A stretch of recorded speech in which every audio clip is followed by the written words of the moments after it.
Hello, so today I wanted to speak with you about your clairaudience and how your clairaudience is also on a spectrum. Now, this is a continuation of last week's video all about your clairvoyance and how it relates to aphantasia. So today, this is what I'm going to talk about is the relationship of aphantasia and how your clairaudience is also on a spectrum. So let's get into this right now. All right, so with aphantasia, this is the inability to have not only an inner visual world, but also an inner auditory world. This means that you do not have that inner monologue. You're not talking to yourself all the time, okay? So this also affects your ability to experience clairvoyance. Now, it's not an on-off thing. It's not like you either have an inner voice or you don't. There is a spectrum of this experience. So some people will have a very vivid inner voice and inner experience, and others may not have very much at all or none at all. There are actually some people, yes, that have aphantasia that do not experience an inner monologue at all. I know, mind blown, right? So this also affects your ability to experience clairvoyance. Now, I'm not sure how much it affects it, and this is also what I'd like to know. So if you have aphantasia, do reach out below and let us know what your experience with your clairaudience is, all right? As well as with the other video, what your clairvoyance is like. So I'd be curious about both of these. But from what I am understanding with aphantasia is that your inner monologue, if you can call it that, is more of like an inner awareness or an inner knowing. So it's not like you're talking to yourself and having that monologue or dialogue or whatever, that you are essentially becoming aware of a thought or an idea, and that thought is there presently in that moment, but it's not something that you discuss within your mind space. So I think this also affects your ability to experience that clairaudience. Now, this being said, it very well may be more akin to claircognizance, that what you are experiencing as what would be clairaudience is more like an inner knowingness, that all of a sudden you have an aha moment or a download, an idea, a concept, and that this is more like claircognizance. So that relationship of you having that clairaudience or that hearing from your guides, again, may be more like claircognizance. So I'd really like to know what your experience is with that. How do you experience it? Now, just like with our physical senses, right, or our sight, smell, touch, whatever, when we lose one of them, like let's say our hearing, for an example, then our other senses get so much stronger in order to adjust to that, right?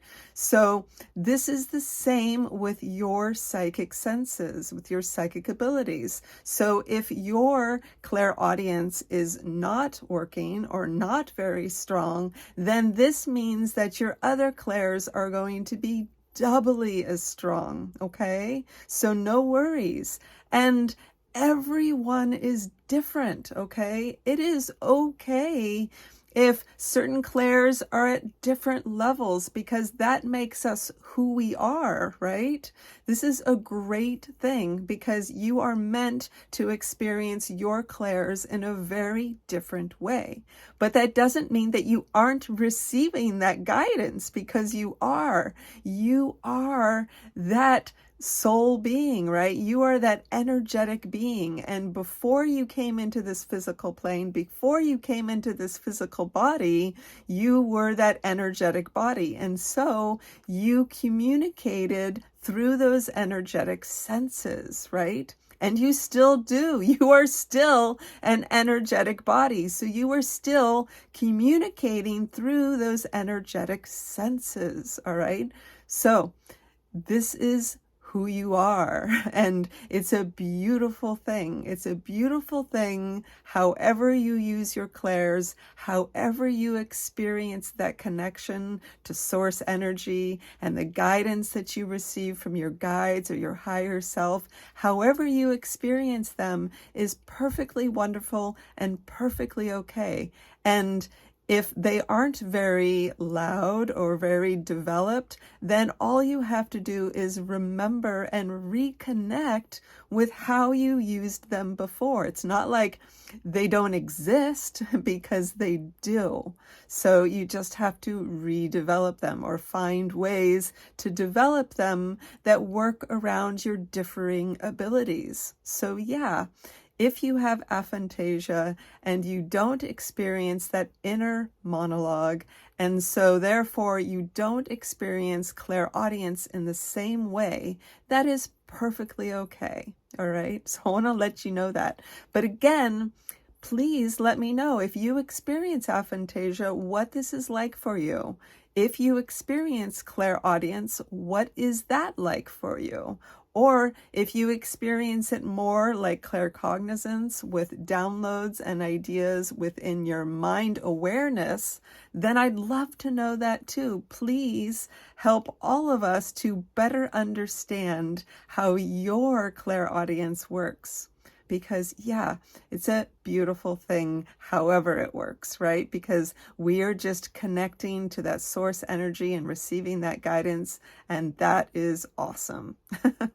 Anyway, I really hope that this video has helped to shine some light on how this is a spectrum, right? That this is a spectrum of your clairaudience. And so if your clairaudience is super loud, or if it isn't very loud at all, that's okay. And it can be developed to a certain extent, and play with it and check it out. And if it only develops to a certain extent, then that means that your other clairs are going to come up and build up even stronger because of that, okay?